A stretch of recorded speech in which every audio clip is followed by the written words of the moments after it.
Selamat pagi semuanya kepada para tamu undangan, kontributor laporan Brand Safety and Martech 2025, serta para rekan-rekan media yang kami hormati. Atas nama MMA Global Indonesia, kami mengucapkan selamat datang di acara Media Gathering yang diselenggarakan di Studio The Hall SCTV Tower Jakarta. Baik Bapak Ibu sekalian, saya Bevly Gunawan yang akan memandu jalani acara. Dan hari ini kita akan menyimak peluncuran Brand Safety and Martech 2025 Industry Report. Ini merupakan laporan hasil kolaborasi para members dan juga partner dari MMA Global Indonesia.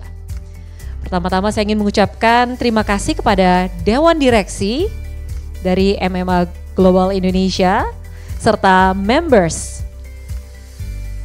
Kemudian juga para kontributor tentunya yang telah membantu menuliskan laporannya, yaitu dari Paragon, dari Wipro, Kimberly Clark Indonesia, BCA Digital, MTech, MNC Sachi Performance, DM Pratama, Volar Advertising Network, Ogilvy, Double Verify, R3, Moving Wall, Silver Push, AI Sensum, Impact.com, Zapats, Eskimi, and Shopolis.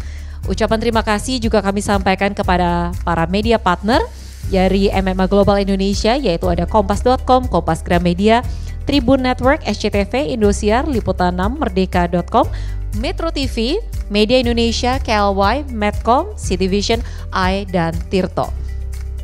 Dan juga kepada seluruh rekan-rekan media yang telah hadir pada pagi hari ini, terima kasih banyak atas dukungannya. Dan Bapak Ibu sekalian, mari kita buka acara pagi hari ini dengan sambutan dari Ibu Shanti Tolani selaku Country Head and Board of Director MMA Global Indonesia. Silakan Bu Shanti.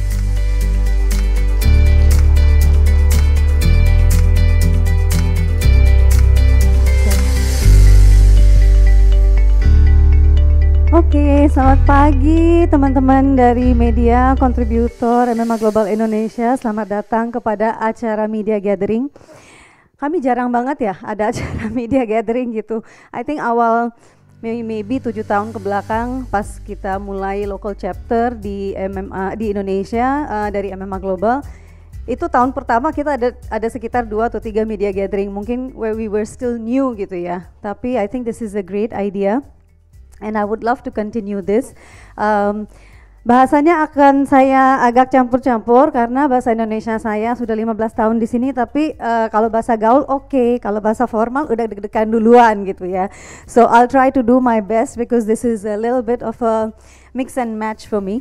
But it's lovely to see you here. Thank you for your support, your kindness, your dedication towards our goal, our community, our achievement together as one industry body. Tanpa kalian, kami nggak akan bisa ngapa-ngapain lah. We can't even, move a step ahead if not for the love and the support of the entire advertising, marketing, and communication industry. So thank you so much. Hari ini jadi kita ada kami akan share Brand Safety Martech report. It's not limited to just those topics. Basically the idea is to share with you some data and insights on what's trending in Indonesia, what are the brands thinking, what are the agencies looking at, what's the next strategy, the next plan. We are in a very volatile, unpredictable situation globally, locally juga. So there'll be a lot of insights that the booklet will have. But before that, later on, of course, sorry, I'm jumping a bit, but later on my colleague Fika will be sharing highlights of the report. Kalau kita seluruh reportnya pasti 3-4 jam, nggak akan selesai-selesai. Jadi kita akan showcase highlights, tapi there will be a QR code that you can download. There's also within that link the press release and some other things involved as well in case you need it for later. But today I will talk a little bit about MMA Global itself, karena biasanya kalau somebody hears MMA katanya mixed martial arts ya, and then I'm thinking, I don't play the part yet, belum sampai ke sana. But I would love to have that kind of strength in and that kind of fame. But I'll share a little bit about MMA itself, and later on Fika will continue with some highlights. And if you are willing to and keen to stay back setelah makan siang, kita akan also ada sharing session mengenai Smarties Awards. what are some of the best campaigns. We are inviting some of our past winners. What are the best practices? So we are going to have another session after lunch. If you are keen to stay, silakan. We'll be very happy for that. But as of now, a little bit about MMA Global. Jadi kita tuh headquartersnya di New York. We are in about 23 markets all over the world.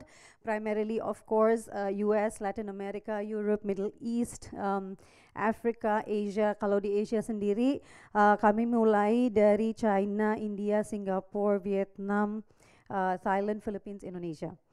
That's within the Asia scope for MMA Global. Intinya apa? Sebenarnya kami itu asosiasi, not for profit, association which is in the space of advertising, marketing and communication. Our goal is to help a lot of brands, whether global brands di Indonesia atau local brands yang sangat-sangat global. We are helping them to navigate into this entire digital advertising and marketing landscape. So what are the best practices? What are the do's and don'ts? What are the trends, the outlook? What is it that they need to do when they are putting in billions of dollars into social marketing, into AI, into retail media? So we become that industry body gitu loh, platform yang membantu brand move in, all these brands to move into the digital advertising landscape. But because brands work with the media, the agencies, they work with telcos, they work with publishers, so we work with everybody all together. But we are a global network, jadi for us tuh banyak banget learnings dari luar negeri yang kita bisa share kepada brands, agencies, dan ecosystem di Indonesia sendiri. So that's also a very strong point for us. Next, please. So why are we here and who do we talk to? Mainly, as I mentioned before, why we are here is to really help the senior leaders to navigate into this space. But we do make sure that it is the decision makers that we are talking to, because that's when the needle moves. That's when the digital economy in Indonesia can actually take a turn. And we really invest a lot of our efforts itu for the senior most people of organizations. So even the Brand Safety Martech report that we release every year, every year sebenarnya, itu pun banyak banget CEO, CMO, Presdir, and till the head of departments, the senior most spectrum of every organization, they actually download it to plan their next strategy, to plan their next quarter, the next year, whatever it is that they need to look into. So it's a very helpful, it's a very helpful platform, not because I'm representing MMA, but I think that we're the magnet for everybody to come together, and that's probably our advantage, our strong point. Next. Okay, I won't go into this, but definitely this is what we are focused on, data-driven decision making. What is the future of the landscape? We're putting the industry together, the networking, the business growth, the growth mindset among leaders. So this is basically what we do throughout the year. Next. Our strategic priorities. So kami tuh apapun, jadi kegiatan kami tuh banyak banget dalam 1 tahun. Dan it's within these 4 pillars of our key goals and priorities. So my job as country head is to meet a lot of CEOs and CMOs, figure out mereka tuh pain pointsnya di mana aja, issues-issuesnya, challengesnya di mana aja, and bring that to the board of directors that you saw earlier. And then the board of directors collectively decide, okay, what are the pressing matters yang harus kita tanganin segera apa aja dan segala macam. But whatever we do within the landscape of MMA Global Indonesia, itu within these 4 strategic priorities. Next. This is a little bit about MMA Global, ya. Jadi MMA Global itu based in New York once again. They invest millions of dollars on these 4 main angles, when it comes to attribution, it comes to organizational structure, data-related stuff, and ALC is a lot on AI and the technology of AI for marketeers. So again, our job in Indonesia is to take all the global learnings, all the learnings from different markets, different regions, and see gimana caranya Indonesia tuh nggak ketinggalan gitu loh. Jadi Indonesia harus bisa cope up with where the world is going in the space of advertising, marketing, and communications.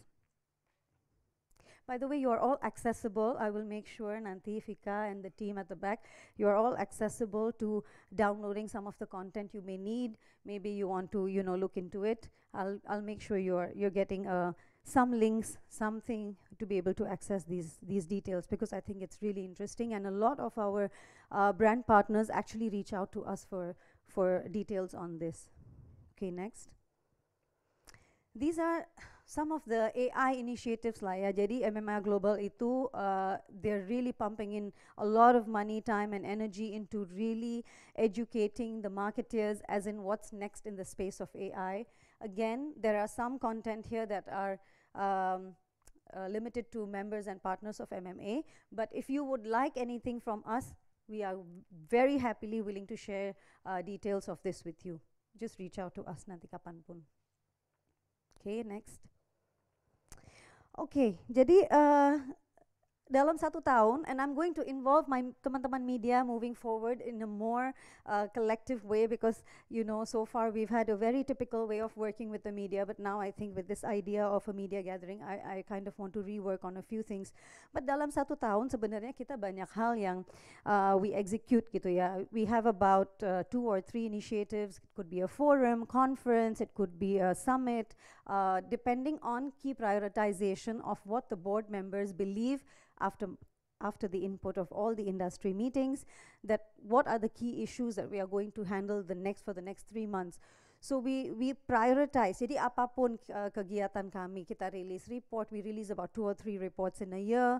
We have about 2 or 3 gatherings for the members to upskill and update them on things, the learnings from global to local.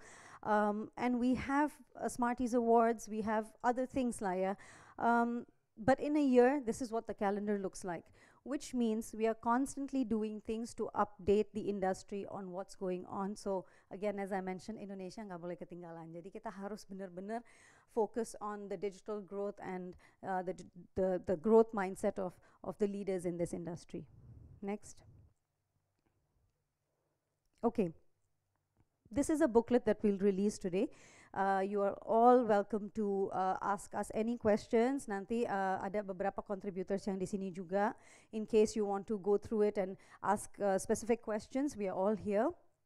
But this is the report that we are releasing.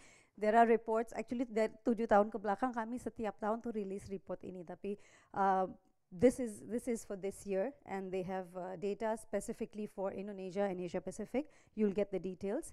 Next. So the main topics, kalau nggak salah kita ada, Fika will tell you later, maybe 12 or 15 different subtopics underneath this umbrella of topics gitu. Jadi AI, the next evolution, social marketing, of course responsible and ethical AI, advertising overall, OTT, connected TV, and brand customer relations and behaviors. These are the main umbrella topics, tapi dalam situ tuh banyak hal underneath this. So again, we'll get to that later, but this is just to give you an idea apa aja sih yang akan ada di reports ini gitu. Next. Okay, this is my top 3. So I would love to share this with you karena it excites me a lot, you know. So one is definitely when we are talking about Indonesia's AI market, there's a significant growth here, and that's anticipated growth within the next 9 or 10 years gitu ya. I mean the numbers are here, you can take a look.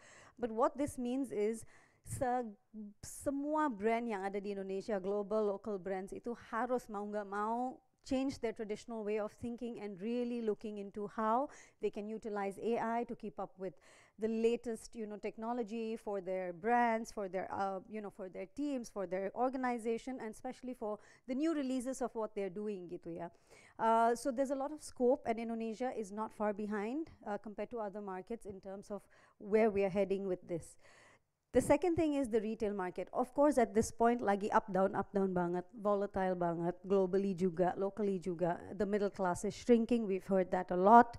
There's a lot of details on how Indonesia is at the moment, you know, going through its challenging period. But this is Indonesia. We all know how to come out of it sooner or later. And we will figure a way out, I'm sure, as a country with, you know, with the leaders, the government and everything. But definitely Indonesia is looking at a growth mindset, a growth possibility, and definitely retail media is the next big thing. And lastly, we are the 7th largest economy as of now when it comes to, the internet penetration and mobile first behavior compared to all other markets that we have on screen. I think it's when we go out, we get to see gitu ya, kadang-kadang tuh kita gimana pun banyak hal bisa lupa, tapi handphone nggak bisa lupa. Telepon istri, telepon suami, telepon keluarga lupa, tapi handphone nggak bakal lupa. It's really a mobile first economy. Nobody can, even if the battery is dying, we see people panic, especially with the Gen Zs. So what we are trying to say is, even in the smallest kampung di Indonesia tuh banyak banget, you can see the level of growth in terms of internet usage, in terms of mobile penetration, in terms of how people are spending, where they are spending, how much they are spending. So Indonesia, compared to all other markets, being the 7th largest is a big deal for us. So I think what it means for us as an industry, scope-nya ada, landscape-nya sangat-sangat luar biasa. Kolaborasi penting ya antara satu sama lain. There has to be a collective mindset. There has to be a lot of collaboration between everybody in this ecosystem.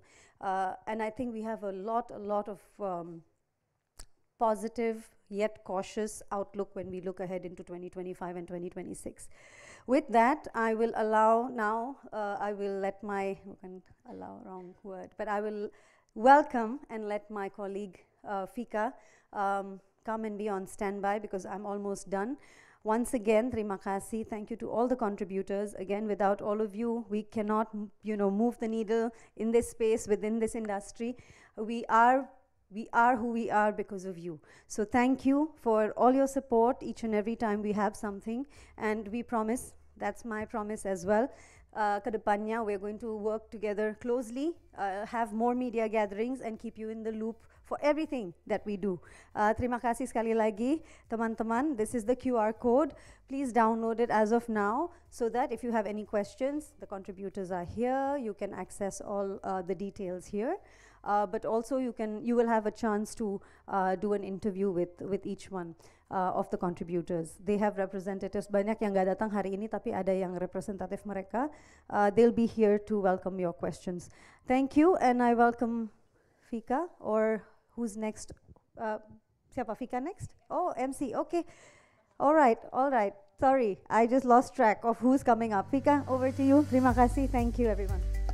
Thank you Bu Shanti atas pemaparannya pagi hari ini. Perkenalkan, sebelumnya saya Fika Noviara Putri, Research and Partnership Coordinator dari MMA Global Indonesia gitu ya.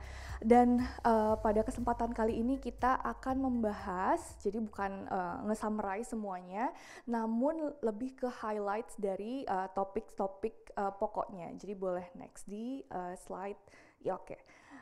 Untuk brand safety and martech ini sendiri gitu, kalau compare to last years gitu ya, itu average-nya akan ada selalu ada around 20 contributors yang memang mereka ini merupakan datang dari berbagai industry verticals gitu ya. Ada yang brands, publishers, bahkan juga telco, FMCG dan lain sebagainya gitu ya. Untuk yang tahun ini mungkin bisa di cross check juga di report yang tadi sudah di QR code gitu ya.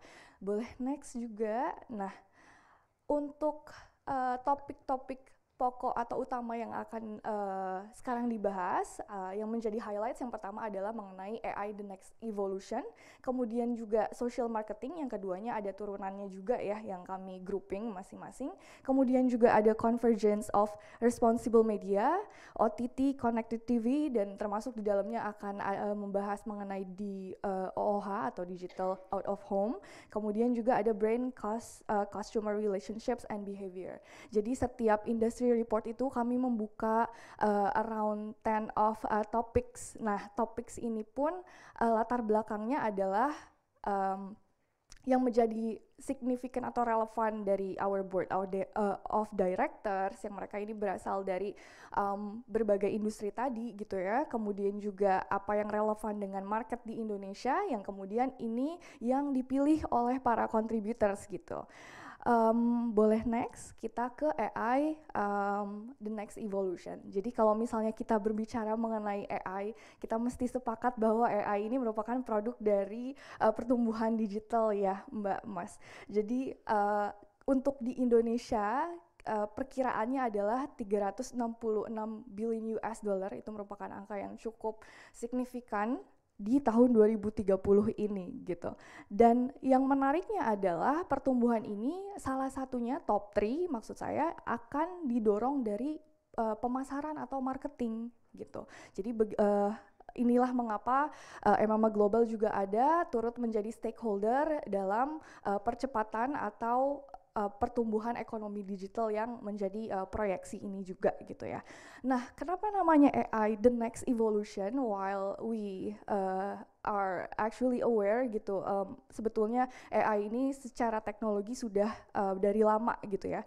Maksudnya dari lama, stage-nya sudah ada. Misalnya kita tahu ada yang namanya algoritma, kemudian juga ada natural language programs yang sampai akhirnya di hari ini gitu ada beberapa large language model yang memang menyesuaikan dengan profesi-profesi kita masing-masing gitu ya. Bahkan di dalam departemen satu companies atau organizations maksud saya, kemudian juga ada apa ya namanya, menyesuaikan juga apakah kemudian large language model itu sesuai dengan brand values-nya gitu.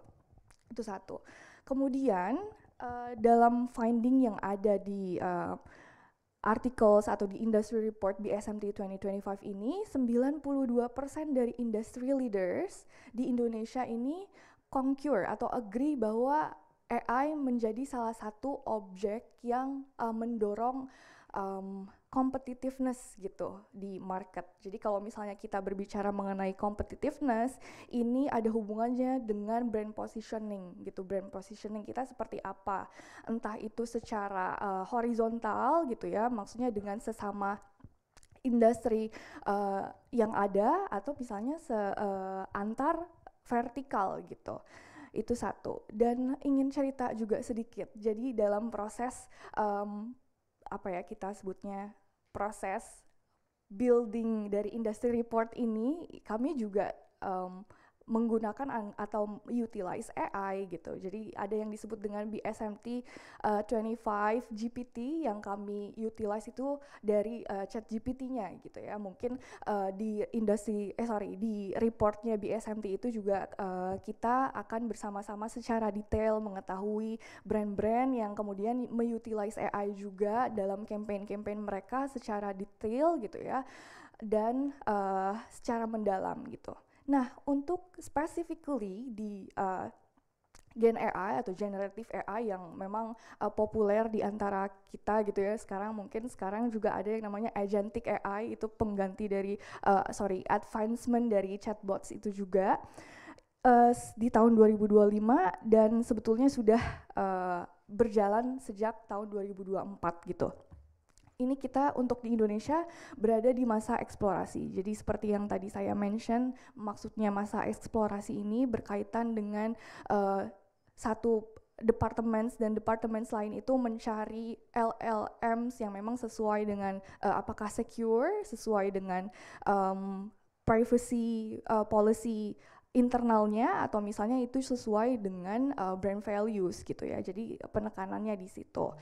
Ada di masa eksplorasi gitu. Kita boleh next. Oke. Yang juga mesti menjadi atensi di tengah dari hiruk pikuk perkembangan AI ini adalah ya namanya brand reputation risk.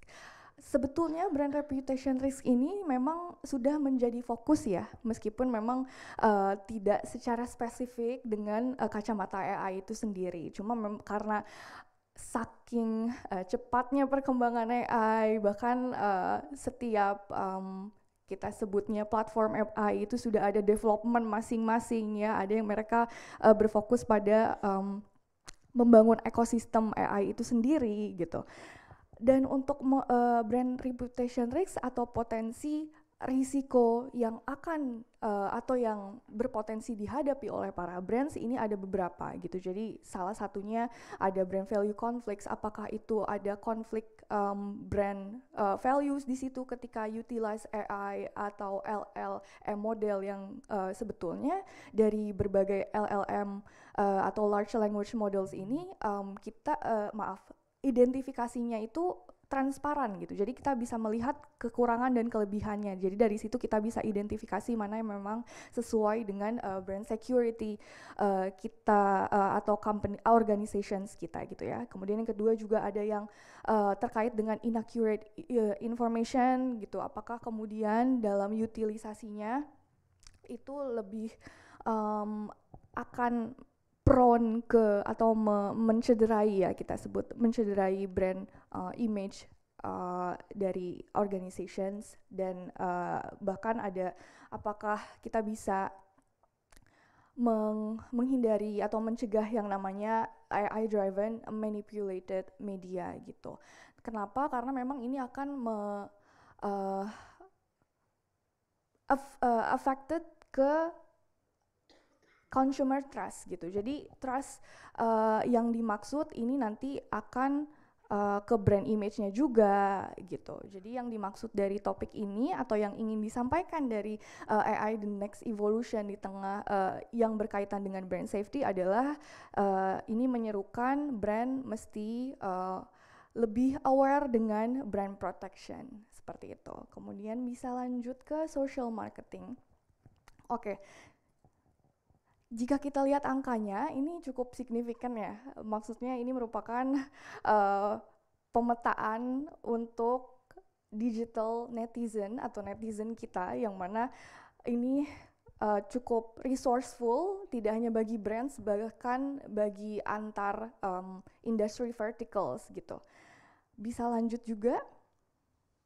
Oke, dari situ kita mesti tahu apa yang bisa di-enhance atau di-leverage gitu ya bagi brands, bahkan juga bagi publishers, bagi edtech, martech, bahkan juga media gitu. Jadi di tengah tentu angka tadi bisa maksud saya dinamis ya, maksudnya dinamis itu bisa bertambah dari bahkan juga per social platform juga akan bertambah, metricsnya juga justru akan bertambah juga in terms of marketing gitu.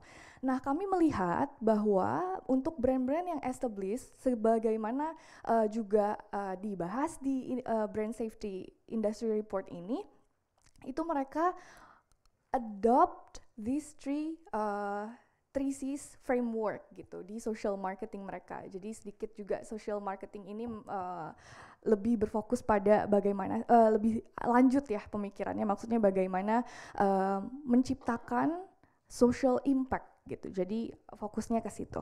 Yang pertama ada conversations. Jadi conversations ini berkaitan dengan bagaimana brand-brand atau misalnya organizations itu bisa membangun engagement yang lebih erat dengan para consumer gitu.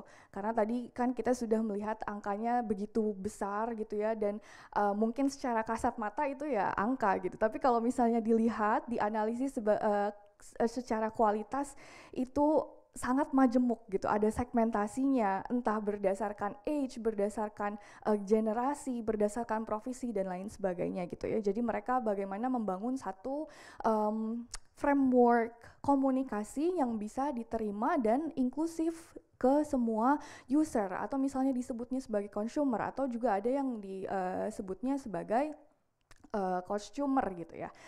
Itu satu. Kemudian yang kedua ada commerce. Jadi berjalan mereka juga membangun fasilitas atau memperkuat fasilitas experience dalam berbelanja gitu. Berbelanja di sini bisa disebut juga purchasing gitu, atau purchasing tidak hanya ada di FMCG gitu ya, atau misalnya di CPG itu sendiri, tapi juga di across market itu ada, cuma memang berbeda market satu dengan market lain gitu. Jadi commerce-nya ini mereka perkuat dengan mengikuti tren gitu. Kalau sekarang kan memang yang konvensional adalah e-commerce begitu, tapi juga kita tahu, mungkin kita sebut platform salah satunya TikTok itu sudah integrate juga dengan experience berbelanja gitu. Nah dari situ itu bisa juga diintegrasi dengan mereka bot gitu, maksud saya teknologi gitu. Bagaimana kemudian mereka memaintain juga komunikasi dari situ dengan matriksnya adalah purchasing tadi gitu ya. Ini dari 2, kemudian yang 3 ini cukup menarik karena yang ketiga ini ternyata tidak semuanya brands atau organizations itu adapt to it gitu, karena ini berkaitan dengan komunitas. When it comes to community, berarti mereka sudah fostering their own audiences, yang mana mereka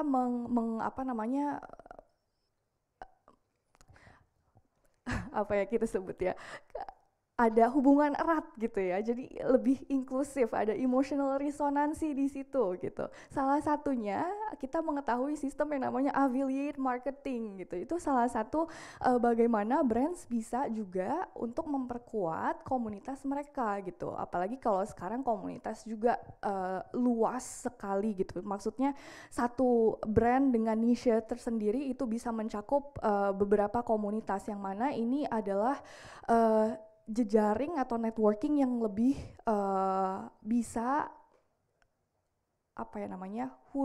hilirnya itu ke trust gitu. Jadi currency di sini adalah trust yang kita bangun ke users atau ke consumers kita. Kemudian dari 3 ini pun kita sudah melihat bahwa data yang kita terima tuh sangat banyak ya. Tadi ada dari platforms, kemudian dari e-commerce juga, kemudian juga dari community. Kita mesti analisis ke hal-hal kecil sampai kayak apa hobi mereka dailynya, apa tren yang sekarang, apakah kemudian dari sport as a lifestyle gitu kan. Nah itu ada analisisnya dan kita terima data gitu. Nah oleh karena itu, kita dihadapkan dengan yang namanya tsunami data. Jadi tsunami data di sini banyak sekali informasi gitu ya yang kita terima dari data kualitatif, data numerical, semuanya kita mesti keep an eyes on it gitu ya. Cuma yang mesti di highlight adalah mengenai storage-nya gitu, atau penyimpanan savingnya gitu ya, kita bisa sebut di brands, di organizations kita gitu. Apakah kemudian ini compliance dengan law, atau misalnya consent dengan usersnya, apakah itu juga ada hubungannya dengan cyber security threats-nya gitu. Maksud saya adalah apakah kemudian ketika kita menyimpan data tersebut akan mempengaruhi salah satunya ketiga itu di organizations kita gitu. Dan memang kalau sekarang kan data kita anggap sebagai aset ya, cuma memang aset yang seperti apa gitu. Jadi kita mesti punya mindset bahwa data ini merupakan ya aset yang tidak yang mesti kita ada tata kelola yang lebih baik gitu. Oke, bisa next kita ke Convergence of Responsible Media, Ethical Advertising, and Privacy Policy for Brand Safety gitu. Jadi untuk di tren sekarang gitu ya, ini kita mesti mengenal yang namanya evolusi of brand safety. Jadi kalau ada 3 yang namanya brand safety 1.0, 2.0 dan selanjutnya. Jadi kalau yang 1.0 itu fokusnya adalah kepada bagaimana para brands atau our organizations itu menghindari ekosistem yang negatif. Jadi lebih ke avoidingnya itu di mana gitu ya, media buyingnya mana yang memang cocok dengan tujuan dari campaigns, atau bahkan juga brand values-nya itu seperti apa gitu. Itu yang bukan step ya, tapi kayak fase pertama gitu. Kemudian di fase kedua ini lebih advance dengan utilize tools atau smart technology. Ada yang namanya block list gitu ya, ada yang namanya juga filter keywords gitu. Dan sebetulnya kalau kita lihat di adtech atau martech yang ada, mereka sudah pakai secara otomatis ya, maksudnya sudah terprogram gitu. Kemudian yang ketiga ini brand safety yang sekarang atau berdasarkan artikel ini kita mengajak semua organisasi termasuk brands untuk lebih berfokus pada kontennya, karena tadi lebih berfokus kepada mana nih yang bisa dihindari gitu kan, tapi sekarang lebih berfokus pada konten yang lebih bisa building the trust itself. Jadi yang ingin diserukan adalah dari internal terlebih dahulu gitu. Frameworknya seperti apa sih untuk kita bisa membangun atau mengembangkan trust ke audiensnya masing-masing. Mungkin nanti ada beberapa dari kita bisa sharing ya di Q&A session nanti gitu. Dan untuk brand safety 3.0 ini karakteristiknya juga mereka lebih advance mengenai teknologi. Jadi sudah pasti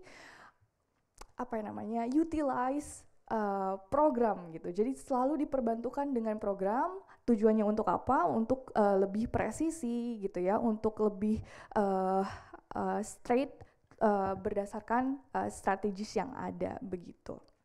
Boleh lanjut juga. Nah, kenapa kita butuh merubah mindset tersebut? Karena memang di Indonesia ternyata angkanya cukup signifikan. We are prone to the risk ya, brand risk-nya itu tinggi sekali untuk di Indonesia, bahkan 2 kali dibanding global gitu. Jadi kalau di Indonesia itu 8,2%, itu di global kita 4,4% gitu. Jadi untuk bagian ini saya rasa kita mesti melihat bahwa brand safety atau ethical media, terus juga media buying itu tidak hanya dilihat sebagai cost gitu, karena itu bagian dari budgeting ya, kalau media buying itu sendiri budgeting, tapi untuk sekarang mindsetnya bisa dirubah menjadi performance driver gitu. Jadi tidak hanya consider mana platform-platform yang tidak mencederai brand values, tapi lebih ke membangun konten yang memang bisa leverage brand values itu sendiri. Jadi brand safety itu as a performance driver, jadi as a matrix-nya juga seperti itu. Nah, bisa lanjut. Oke, kenapa ini disandingkan side by side dengan convergence tadi? Karena memang ada hubungannya gitu. Tadi kita sudah berbicara mengenai brand safety 3.0 yang mana kita lebih berfokus pada gimana sih untuk membangun brand trust itu sendiri ke audiens kita masing-masing gitu ya. Dan brand safety ini ternyata ada terms lain yang namanya brand suitability. Jadi brand suitability ini yang dimaksud itu adalah tidak hanya ad placement atau placement ad saja, namun itu tadi lebih ke berfokus pada trust yang dibangun oleh brands gitu ya.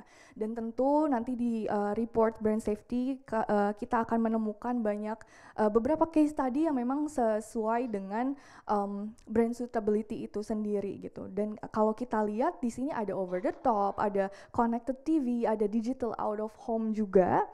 Angkanya juga cukup signifikan ya, kalau kita lihat ini diproyeksikan berarti cukup positif gitu untuk kedepannya seperti apa. Nah, bagaimana kemudian kita bisa memaksimalkan untuk achieve this proyeksi atau angka-angka ini di internal body of our organizations gitu. Jadi memang kita butuh melihat bagaimana trennya gitu di over the top, kemudian juga di connected TV itu adalah satu platform yang memang cukup modern ya sekarang, dan connected TV ini juga kita berkaitan dengan placing ad juga gitu kan, digital out of home juga ini berkaitan dengan visibility, brand visibility, terus juga reactionnya seperti apa, sentimennya juga seperti apa gitu ya. Yang kemudian brands atau our organizations dihadapkan dengan banyak sekali pilihan. Tadi udah dihadapkan oleh tsunami data, sekarang dihadapkan lagi oleh banyak pilihan untuk placing ads atau ad placement itu sendiri gitu. Karena memang banyak pilihan ini gitu, saya ingin mengajak untuk slow down. Maksudnya slow down adalah kita tidak berfokus mana platform-platform yang sesuai gitu, tapi lebih ke berfokus pada inklusivitas gitu. Jadi rata-rata ternyata mungkin bisa dicoba di next terlebih dahulu. Oke, saya akan lanjut ke sini, tapi sebelum itu ternyata rata-rata netizens itu akan lebih ke hook atau tertarik dengan campaign-campaign yang memang sesuai dengan niche atau dengan meaning mereka gitu. Mereka ingin mencari apa, oh sesuai dengan saya, atau bahkan bisa saja dari beberapa orang yang ada di ruangan ini bisa relevan dengan satu hal atau tidak relevan dengan satu hal, karena ini berkaitan juga di permainan kreasi konten itu sendiri gitu. Jadi bagaimana kemudian kita bisa secara spesifik, bisa secara specialize ya mengenai tujuan dari campaign itu seperti apa gitu. Jadi penguatan campaign bisa dilakukan melalui brainstorming, tentu brainstorming yang lebih inklusif, ke para audiens gitu. Kemudian juga yang lebih ada local touch-nya gitu. Jadi rata-rata ketika kita mengimplement atau mengadopt nilai-nilai sosial yang sedang yang modern gitu ya, yang sedang in sekarang gitu, itu rata-rata mereka akan merasa bahwa oh this brand speaks to ourselves or we speak the same language gitu. Nah dari situ kita akan lihat dari sisi audiensnya gitu ya. Kita udah masang campaign di sini, di situ gitu. Tapi ternyata 70% dari advertisements yang dipasang oleh brands atau advertisers ini rata-rata mereka bypass dan oke, visibility-nya ada gitu. Tapi untuk lanjutan atau step lanjutan reaction-nya itu seperti apa? Rata-rata hanya viewable aja gitu. Nah, di sini kita mesti mengetahui bahwa consumers itu akan lebih responsif dengan konten-konten yang punya beberapa poin yang seperti kita lihat di proyektor ya. Pertama yang mirror dengan values atau purpose-nya apa, kemudian juga apakah itu ada sentuhan cultural inclusivity, kemudian juga apakah genuine gitu ya, dan tujuannya adalah untuk membangun resonansi emosional gitu. Apalagi sekarang kan kita juga dihadapkan dengan perkembangan yang namanya short video form. Karena perkembangan ini atensi atau rata-rata atensi dari audiens itu ternyata berkurang juga. Nah, mungkin dari kita, apakah ada yang tahu berapa lama paling cepat satu audiens itu bisa kehook dengan campaign?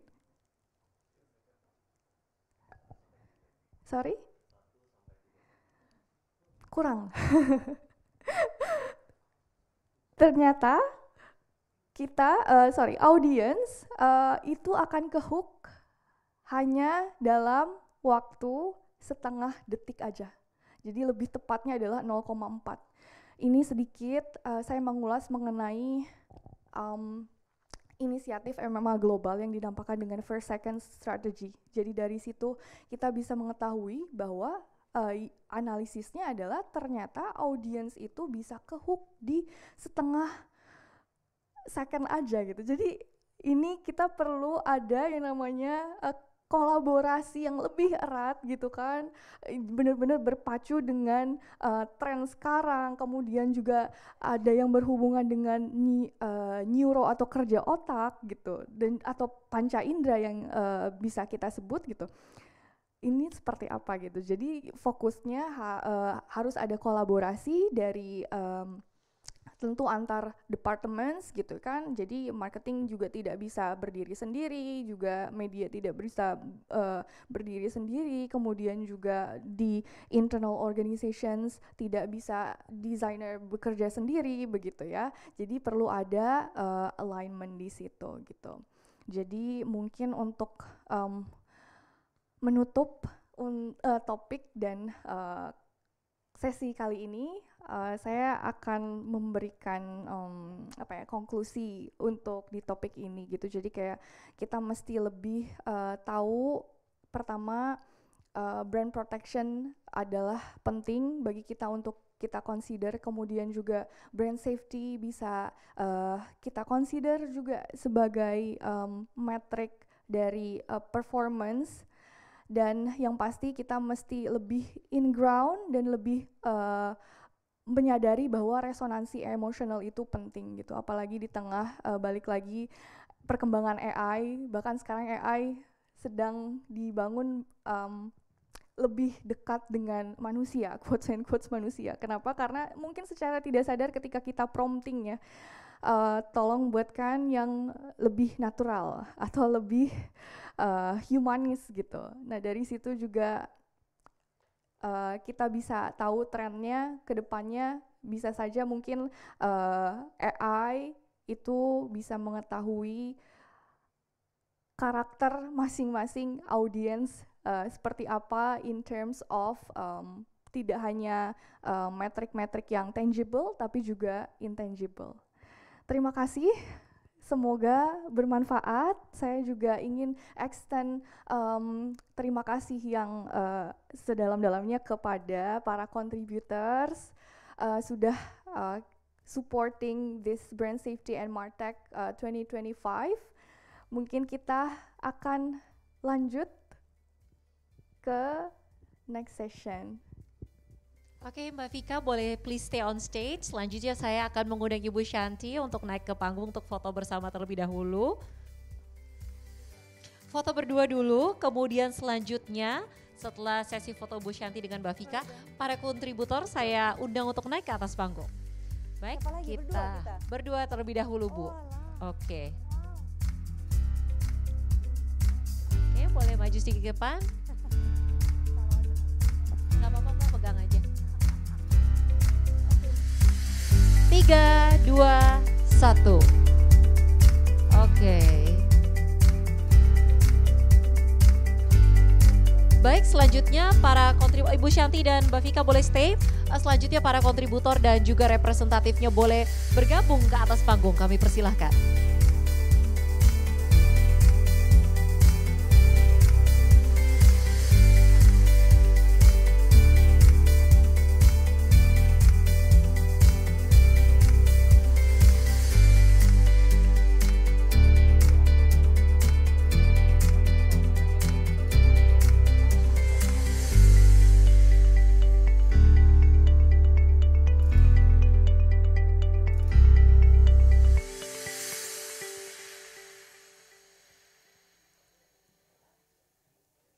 Baik Bapak Ibu sekalian, mungkin boleh sedikit maju ke depan supaya hasil fotonya lebih maksimal.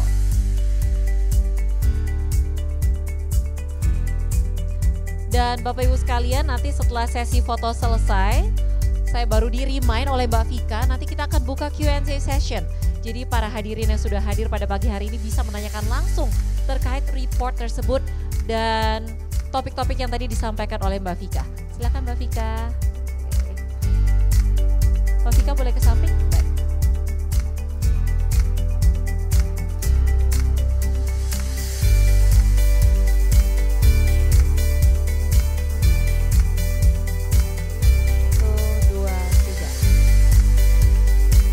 Baik, terima kasih. Kami persilakan untuk para kontributor dan Ibu Shanti untuk kembali ke tempat duduk. Dan selanjutnya kita akan melakukan sesi Q&A session dengan Mbak Vika.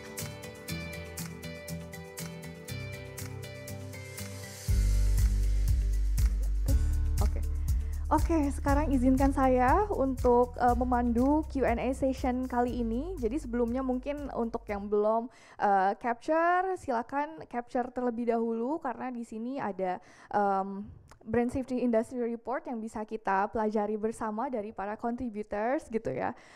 Oke, mungkin ada dari tim contributors yang ingin menyampaikan pendapatnya atau ingin menyampaikan key takeaways mungkin ya dari artikelnya, atau misalnya pertanyaan dari tim media secara langsung, boleh kami pandu.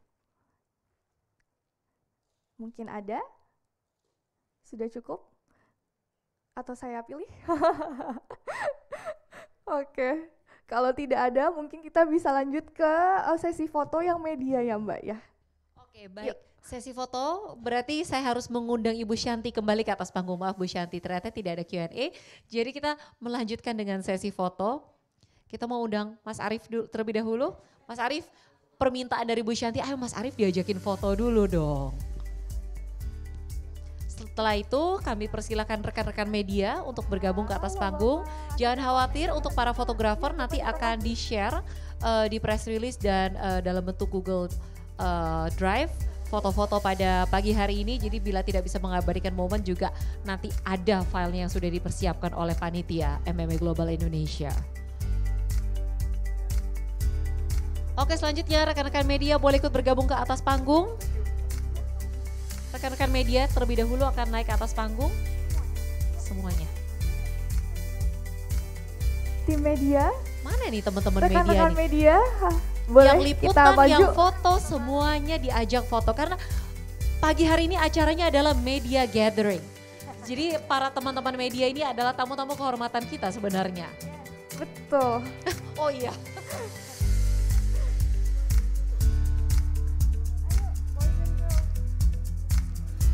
Baik teman-teman media, boleh kami persilahkan untuk naik ke atas panggung. Please, even the Ini yang di belakang nih saya yakin nih rekan-rekan media nih. Tadi saya ngeliat lagi ngetik liputan, bikin naskah.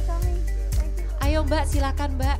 Jangan malu-malu, langsung naik aja.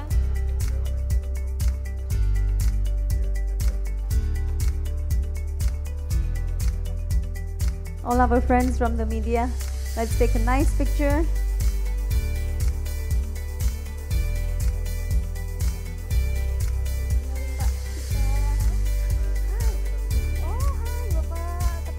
Sembari sesi foto berjalan, saya ingin mengingatkan kepada rekan-rekan kontributor di sini, setelah selesai acara sesi foto, nantinya akan ada sesi interview yang dilakukan dengan rekan-rekan media dan para kontributor, dan juga ada sesi pembuatan video testimoni. Sembari menunggu giliran interview, para kontributor dan representatif bisa dapat tetap stay di ruangan ini hingga ada arahan dari tim MMA yang menjemput untuk pembuatan video testimoni.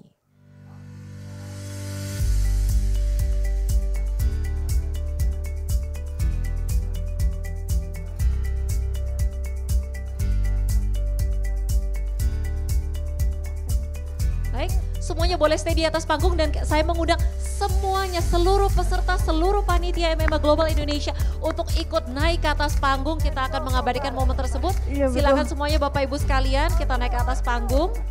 Ibu Shanti boleh diundang nih Bu, pada ragu-ragu Bu. Come, let's take a group photo. We are so few of us. Let's go take a group picture, all of us. It will be a great social media angle to it. Yuk semuanya kontributor. Oke, saya sendiri juga akan ikut. Some of the boys can, can be in front gitu, iya, supaya muat semua.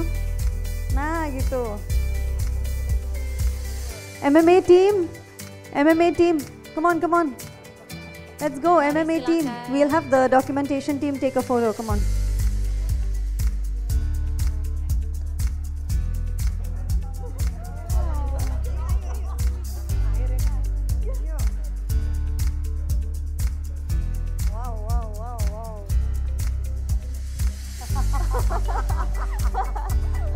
Tim MMA Global.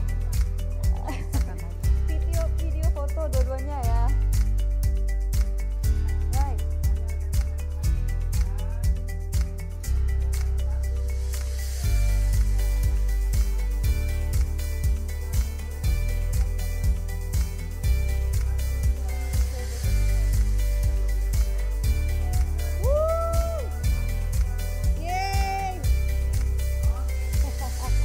Baik, terima kasih semuanya.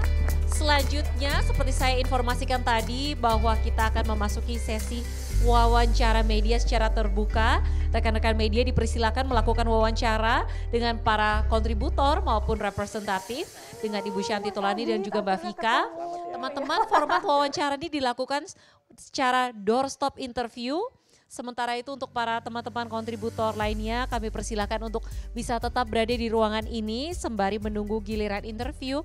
Nantinya akan ada tim dari MMA Global yang memberikan arahan untuk melakukan perekaman video testimoni. Maka dari itu sebelum menutup media gathering pada pagi hari ini, sekali lagi saya ingin menyampaikan terima kasih kepada MMA Global Indonesia Board of Director dan juga member of MMA Global Indonesia dan para kontributor tentunya, yaitu dari Paragon, Wipro, Kimberly-Clark Indonesia, BCA Digital, MTech, MNC, Saatchi Performance, DM Pratama, Polar Advertising Network, Ogilvy, Double Verify, R3, Moving Walls, Silver Push, II Sensum, Impact.com, Zapat, Eskimi, dan Shoplease. Juga para rekan-rekan media dan media partner kita mulai dari Kompas.com, Kompas Gramedia, Tribun, SCTV Indosiar, Liputan 6, Merdeka, Metro TV, Media Indonesia, KLY, Medcom, Cityvision, AI, dan juga Tirto. Baik, rekan-rekan semua Bapak Ibu hadirin, selamat pagi. Sampai jumpa di acara media gathering berikutnya. Saya Beverly Gunawan undur diri dan terima kasih.